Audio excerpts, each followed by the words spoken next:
احب ان اكون من المطيعين. دا الله محبوب زدا خوخم چې زدا الله فرمان بردار شم، اطاعت کوون کې شما. نبی علیہ السلام فرمایل اد فرائض الله تكن مطیعا. تا باندې چې الله کم فرائض لازم کړی دي، کم احکامات در باندې فرض دي، دغه اهتمام وکړه پابندۍ سره، ته به د الله فرمان بردار شي.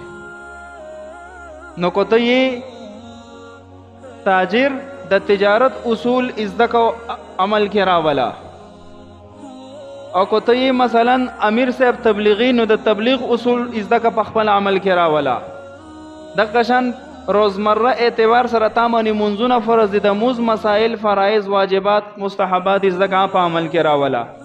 کو صاحب نصاب د زکات مسائل ازده کا عمل کې راولا. کو د حج طاقت وی او فرضیت وی نو د حج فرایض ازده کا عمل کې راولا.